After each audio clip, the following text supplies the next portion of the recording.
సరే ఇటు తెలంగాణ పార్టీ విషయానికి వస్తే కేటీఆర్ గారు రీసెంట్గా ఒక ఇంటర్వ్యూలో చెప్పారు, హైదరాబాద్ని కేంద్ర పాలిత ప్రాంతంగా మార్చే అవకాశం ఉంది ఈ పార్లమెంట్ ఎలక్షన్స్ తర్వాత అని అన్నారు సార్. అంటే ఆయన ఏ కాంటెస్ట్లో అని ఉంటారు, మరి నిజంగా ఛాన్సెస్ కనిపిస్తున్నాయా? అంటే కేంద్ర పాలిత ప్రాంతంగా మార్చే అవకాశాలు ఏమైనా ఉన్నాయంటారు? ఏమబ్బా ఆయన ఏ కంటెస్ట్లో మాట్లాడాడో ఆయన పాండిత్యం ఏమిటో నాకు తెలియదు, కానీ ఇదైతే కేంద్ర పాలిత ప్రాంతంగా ఉంచాలా అనేది ఒకటి ఉంది. ఎప్పుడు ఉమ్మడి రాష్ట్రాన్ని డివైడ్ చేసినప్పుడు ఆంధ్ర తెలంగాణ రాయలసీమను ఒక ప్రాంతంగాను ఆంధ్రప్రదేశ్గా తెలంగాణను విభజించినప్పుడు తెలంగాణకైతే అప్పుడు ఉమ్మడి రాజధానిగా అభివృద్ధి చెందింది కదా, వాస్తవమే కదా. 1952లో ఉమ్మడి ఆంధ్రప్రదేశ్కు రాజధాని ఎంత ఉన్నది? హైదరాబాదు చాలా చిన్న పట్టణము. అటువంటిది విడిపోయే నాటికి పెద్ద పట్టణం అయింది. అన్ని ప్రాంతాల వారు వచ్చి ఇక్కడ పెట్టుబడులు పెట్టడం అయితేనేమి, నివాసం ఉండటం వల్ల అయితేనేమి, అనేక అభివృద్ధి కార్యక్రమాల్లో పాల్గొనడం వల్ల అయితేనేమి, ముఖ్యమంత్రుల యొక్క అందరూ ముఖ్యమంత్రులు, ఒక ముఖ్యమంత్రిని నేను చెప్పలేను, వెంకటరావు దగ్గర నుంచి ప్రతి ఒక్క ముఖ్యమంత్రి కూడా ఈ పట్టణాన్ని అభివృద్ధి చేసేదానికి వాళ్ళు ఎండలేని కృషి చేసినారు కాబట్టి ఈ పట్టణం మెట్రోపాలిటన్ సిటీగా అభివృద్ధి చెందింది. అభివృద్ధి చెందినప్పుడు అటు ఆంధ్రప్రదేశ్ ఏర్పడినప్పుడు అక్కడ ఒక రాజధాని పెట్టుకునే దానికి సరైన ఏరియా కానీ 3 ప్రాంతాల వారికి, అటు నార్త్ కోస్టల్ ఆంధ్ర వారికి, కోస్టల్ ఆంధ్ర వారికి, రాయలసీమ వారికి అనుకూలమైన ప్రాంతం లేదు. ఉంటే అది బారెన్ ల్యాండ్గా ఉండేది, ఏది ప్రకాశం జిల్లాలో ఉండే ఏరియా. సరే అక్కడ రాజధాని అభివృద్ధి చేసుకునే దానికి కొన్ని ఇబ్బందికర పరిస్థితులు ఉన్నాయి. ఉండినప్పుడు హైదరాబాద్ని 2 రాష్ట్రాలకు కామన్ క్యాపిటల్గా పెట్టిండొచ్చు. ఆ కామన్ క్యాపిటల్గా పెట్టినప్పుడు అప్పుడు కేంద్ర పాలిత ప్రాంతంగా ఈ హైదరాబాద్ని చేసేదానికి అవకాశం ఉండేది. అప్పుడు కేంద్ర పాలిత ప్రాంతంగా ఉంటే 2 రాష్ట్రాలకు ఇదే రాజధానిగా ఉండే అవకాశం ఉండేది. అప్పుడు ఆ అవకాశం ఉండింది, కానీ అప్పుడైతే ఆ డిమాండ్ ఉండింది. కానీ ఇప్పుడు కేంద్ర పాలిత ప్రాంతం చేయాల్సిన అవసరం ఏముంది? మరి ఏ పాండిత్యంతో మాట్లాడుతున్నాడో ఆయనకే తెలియాలి. ఆయన పాండిత్యం నాకైతే అర్థం కాదు. అంటే బీజేపీని కాంగ్రెస్ పార్టీని విమర్శించడానికి ఈ విధంగా చేస్తారు సార్. బీజేపీ కాంగ్రెస్ రెండు ఒకటే, రెండు కలిపి హైదరాబాద్ని కేంద్ర పాలిత ప్రాంతంగా మార్చే అవకాశం ఉంది అని అంటున్నారు. అది రాజకీయంకి సంబంధం ఏముంది అంటే, ఒకవేళ ఉమ్మడి రాష్ట్రం విడిపోయినప్పుడు అక్కడ రాజధానికి ఇబ్బంది కాబట్టి హైదరాబాద్నే కేంద్ర పాలిత ప్రాంతంగా పెట్టి 2 రాష్ట్రాలకు రాజధానిగా పెట్టుకునేదానికి అవకాశం ఉన్నది. అదొక సదవకాశము, అది ప్రజలందరికీ ఉపయోగపడేది. అది అయిపోయింది దాని చరిత్ర. ఇప్పుడు కాంగ్రెస్ బీజేపీ ఎవరినన్నా కానీ ఇది కేంద్ర పాలిత ప్రాంతం అవసరం ఏముంది ఏంట? అవసరం ఏముంది ఆయనకి తెలియాల్సింది. ఆ పాండిత్యం నాకు అర్థం కాలేదనింది. అందుకే ఇది మళ్ళీ రాజకీయంగా మాట్లాడచ్చు, రాజకీయంగా దుమ్మెత్తిపోవచ్చు, కానీ ఇటువంటి దాంట్లో ఏంది మాట్లాడేది? ఎట్లా చేస్తారు? రాష్ట్రం విడిపోయింది, పోయింది, అక్కడ ఏదో పడుతున్నారు, ఇక్కడ ఏదో పడుతున్నారు. లేదంటే ఆయన ఒప్పుకోవచ్చు, ఆయన అన్ని పార్టీలను ఒక పిలుపు ఇవ్వచ్చు, అయ్యా హైదరాబాద్ను కేంద్ర ప్రాంతంగా పెడదాము, 2 రాష్ట్రాలకు రాజధానిగా ఇక్కడే పెట్టుకుందాము అని ఆయనే పిలుపు ఇవ్వచ్చు. అది ఇచ్చే దాంట్లో అర్థం ఉంది, కానీ పార్టీలను కలిపితే ఏమర్థం వస్తుంది? అదే అందుకే ఆయన పాండిత్యానికి జోహార్లు అంటున్నాను కదా. Okay sir. అలాగే ఆయన అదే ఇంటర్వ్యూలో చెప్తూ సార్, ఒక 10 నుంచి 14 సీట్లు గెలవగలిగితే 6 నెలల నుంచి దాదాపు సంవత్సరం లోపల మళ్ళీ బీఆర్ఎస్ ప్రభుత్వం ఏర్పడుతుంది, మళ్ళీ కేసీఆర్ గారు సీఎం అవుతారు అని చెప్పేసి కూడా అన్నారు సార్. ఛాన్సెస్ ఏమన్నా ఉన్నాయంట? ఛాన్సెస్ ఏమున్నాయో ప్రజలు తీర్పు ఇవ్వాలా, ఏముంది, నామినేషన్స్ కూడా అయిపోయినాయి.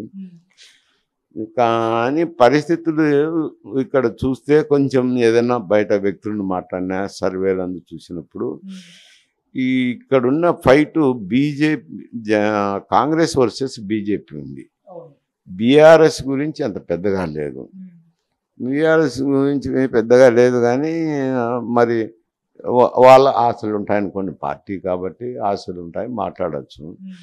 కోళ్ళు గంట అత్త వద్దందన్నట్టు ఆయనకు సీట్లు వస్తే కాంగ్రెస్ పార్టీని దించుతానంటాడు.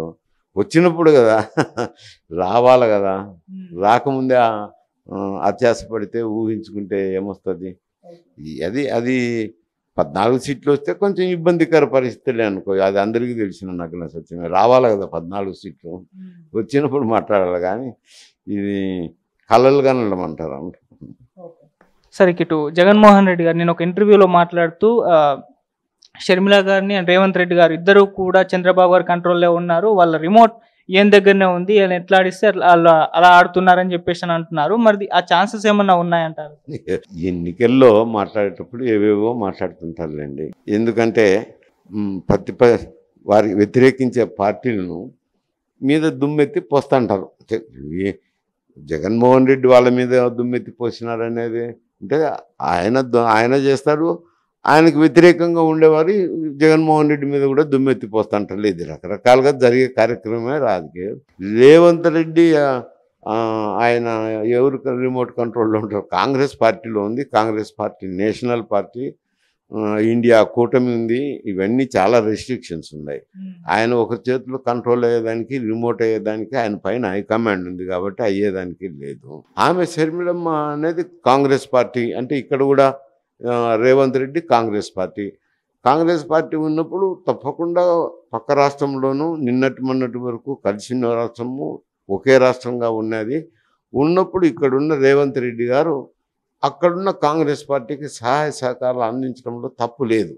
అందించాల్సిందే, తప్పదు కదా. అక్కడ కాంగ్రెస్ పార్టీ ఇప్పుడు కర్ణాటక నుంచి ఎంతోమంది తెలంగాణలో ఎన్నికలు జరిగినప్పుడు కర్ణాటక పెద్దలంతా వచ్చి ఇక్కడ ప్రచారం చేయలేదా? ఆర్థికంగా సహాయ సహకారాలు అందించలేదా? రకరకాలు చేస్తున్నారు కదా. ఇది ఉండే నగ్న సత్యమే, జరుగుతుండేదే.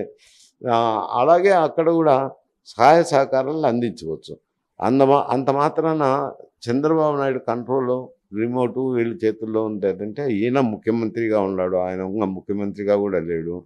అందులో ఇది నేషనల్ రాజకీయ పార్టీ, ఈయన కాంగ్రెస్ పార్టీలో ఉన్నారు, ఆమె కాంగ్రెస్ పార్టీ అధ్యక్షురాలు. కాబట్టి వాళ్ళిద్దరి సహాయ సహకారాలను ఇంకొకరు శాసించాల్సిన అవసరం కూడా లేదు.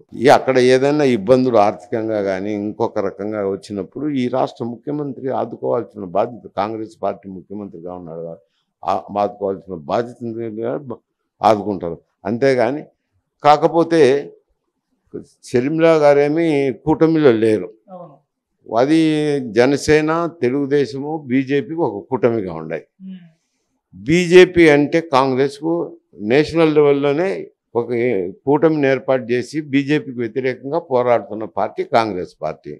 ఆ కాంగ్రెస్ పార్టీకి అధ్యక్షురాలు ఆమె పార్టీ తరఫున పోరాటం చేసుకుంటుంది. ఇప్పుడు ఎన్నికల్లో గెలుస్తానా లేదా అనేది వేరే సమస్య పక్కన పెడితే, ఆ పార్టీ విభజన తర్వాత కొంచెం జవసత్వాలు ఉడిగి మనుగడే కష్టంగా ఉండే పరిస్థితిలో ఉన్నది.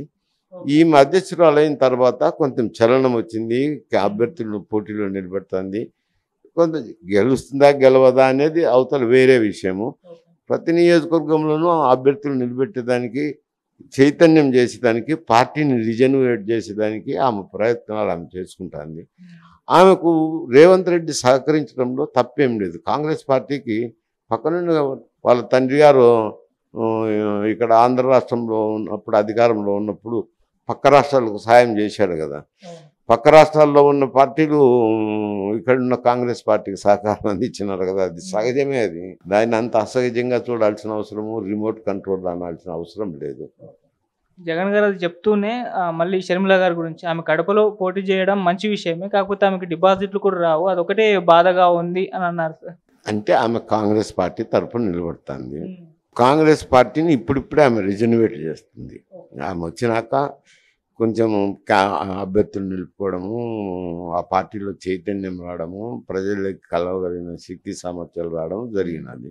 బలమైన అభ్యర్థులంతా, ఎందుకంటే కడపలో 2 వర్గాలుగా ఉంటారు. ఒక వర్గమేమో వైఎస్ఆర్సీపీకి పోయింటారు, ఇంకొక బలమైన వర్గం ఈ తెలుగుదేశము, జనసేన, బీజేపీ కూటమిలో ఉంటారు. సీట్ల కేటాయింపులు అంతే కదా, అంతకు మించి ఏముంటుంది. ఎక్కువ భాగం తెలుగుదేశం ఉన్నారు, రెండు చోట్లనేమో బీజేపీ అభ్యర్థులు ఉన్నారు. ఇట్లా ఉన్నారు కాబట్టి వాళ్ళు 2 వర్గాలుగా ఉంటారు. ఈమె కాంగ్రెస్ పార్టీ తరఫున నిలబడుతుంది.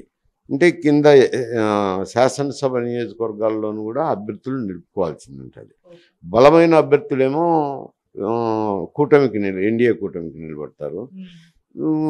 ఇంకో బలమైన వర్గానికి సంబంధించిన బలమైన అభ్యర్థులు వైఎస్ఆర్సీపీ నిలబడతారు. ఈమెకు నిలబడిన వ్యక్తులు కాంగ్రెస్ పార్టీ ఉనికిని కాపాడడానికి రేపు పొద్దున భవిష్యత్తులో పార్టీని నిలుపుకునేదానికి కావాల్సిన అభ్యర్థులు నిలబడుతుంటారు. బలమైన అభ్యర్థులు కావాలంటే ఇప్పటికిప్పుడు రారు. అదే ఒక సంవత్సరం కిందట కాంగ్రెస్ పార్టీ ఆమెను అధ్యక్షురాలు చేసింటే ఆమె ఎట్నో కింద మీద పడేది. తీరా ఎన్నికలకు దగ్గర వచ్చిన వేళ 1.5 మాసమే ఉండేటప్పుడు ఆమెను అధ్యక్షురాలుగా పంపించినారు కాబట్టి అక్కడికి ఏదో కొంతమేర పోరాటం సాగిస్తుంది. మరి కాంగ్రెస్ అభ్యర్థులను ఎవరిని ఏర్పాటు చేసుకుంటారో, ఎటువంటి వ్యక్తులు వస్తారో, వీటన్నిటిని దృష్టిలో పెట్టుకొని ఆమె స్ట్రెంగ్త్ను, ఆమె ఉనికిని కాపాడుకునే దానికి ప్రయత్నం చేస్తుంది. ఇప్పుడు గట్టి పోటీ అని అంటే కనుక కింద శాసనసభ అభ్యర్థులు కూడా కావాలి కదా గట్టి పోటీ ఇచ్చేవాళ్ళు.